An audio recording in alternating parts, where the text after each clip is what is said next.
Gary, I was a bit excited to come across to see what's happening there, boy. Yeah, well, the thing is, there is a lot to be excited about because I'm here this morning with Kheston Walkins, neurologist, and we are going to speak about neuroscientist, and we're going to speak about back to school readiness. Now, there's a lot in regards to getting back to school. There's a lot of anxiety. There's a lot of things that both parents and children face. So let's talk a little bit about back to school readiness. So what is it to be back to school ready? Well, that's a good question. I actually wanted to take, there's lots of different things to cover. You know, there's a broad set of things to prepare a child for school, and in a lot of ways, the parents are preparing themselves for school. Right. And I thought a good place to start would be setting a rhythm for your life. Because now you had Christmas vacation that had its own kind of rhythm or none at all. And now you're entering the school term where things need to be done in a certain way and regularly. So I actually came up with a few tips and tricks that you could probably use to help you along the process. Now, the reason why you set a rhythm is because it's easier to, one, influence the child. Right. All right? Because now they know what to expect and you know what to expect. Also, it gives you checks and balances for if things are actually getting better or if things are getting worse. And by that, I mean, are they actually keeping up with their homework or not? Okay? So, and I am actually going to, because this is available on social media too, I will put a link below for access to this. It's actually a day planner. It's just a simple plan, and I'll put that in the link below so you can check that out, that parents can follow, and you just print it, stick it on your fridge, and you run it like a checklist. It's a checklist for your child, basically. All right, so it makes it a little bit easier. But you know, children are not the best in following routines. Yes. So how do you get the child into that as well? You see what you asked there, Carrie, is actually what I wanted to cover in some of today and next time we meet. Right. And that's rewarding. That's reward scheduling. Because if you want somebody to do something, doesn't matter whether it's a child or a man, you have to reward the activity that you want. But I think maybe that's a thing that is specific to Trinidad, I don't know.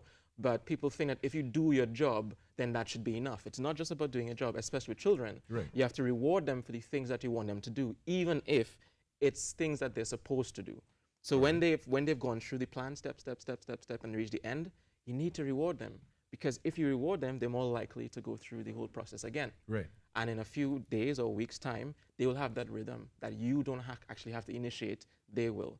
So that's powerful information. So you get them to want to do it themselves. Then. Exactly. By rewarding them for doing it. Right. Right? Yeah. Okay. That's powerful. I don't know if you have to use ice cream or you have to use potato chips, but there's always something that you can use to move your child along the process of being productive and functional. Oh, well, if you use ice cream and potato chips, everything will have some huge children. Well, avoid ice cream and potato chips. You didn't hear that from me. Okay, there's lots of other things that you can use. So, that's rewarding, right? The other thing that I wanted to actually make mention of, because children actually are preparing for exams coming up, right, is there's a program that a friend and I developed, and it's called the Focus Clinic. You know, when you were younger, Carrie, your parents would tell you to sit down, focus, and do your work. Right. Right? But nobody ever taught us how to focus. Exactly. How to get the work done. And I think that is something that we're starting up this January. And maybe there'll be something in the link below for people to access there too. But the point of me saying this is now there are different ways to use technology and things to actually help the process for learning, to teach children how to focus, how to engage their schoolwork, how to enjoy it, because the more that they enjoy it, the more competent they'll become. And the more competent they'll become is the more they'll enjoy it. So, all right, are there a simple thing you could do just before, like a child can do just before studying to help them focus a little better, just a simple practice? There are lots of simple things, and those will be covered in some later sections with us. Yeah. So I'm actually really excited about that. I think what I want to actually focus on for the course of the next few sessions that we have on air here would be being back in school and managing with that, and also the familial relationships. So how do you deal with children and maybe corporal punishment or beating children in the home? Right. Or how do you engage dealing with yourself as a parent when the child's preparing for exams, because that has its own pressure on the parents. On the parent, right? And do children have stress? You know, some people think, you have no stress, you ain't paying no rent, you ain't doing any of these things.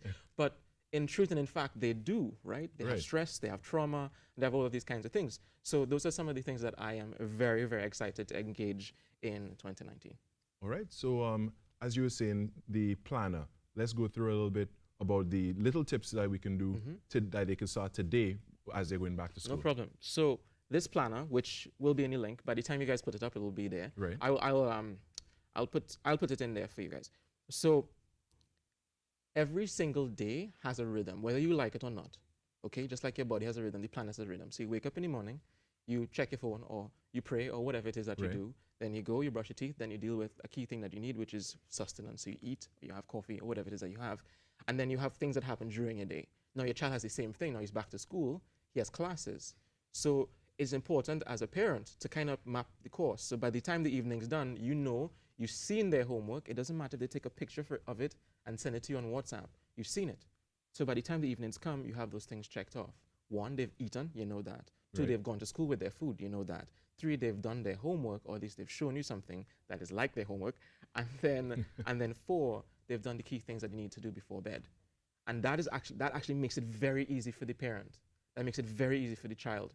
And it only takes a few turns, a few repetitions in order for you to actually start seeing and feeling the benefit. And that's really powerful, because some people don't want to actually go and make this list for their life. So I'm saying, don't worry about it. I'll make it for you. Okay. Just download it and use it, right? Yeah. Okay, that sounds great. Well, Kheston Walkins, neuroscientist. I got it right this time. Okay, good. Thank you so much for all you've shared. And, we look forward to speaking to you every Monday for Mastering the Mind Monday. Yeah. And, of course, you'll be back and we'll speak about all these different things and even topics that we touched on today. We could go more in depth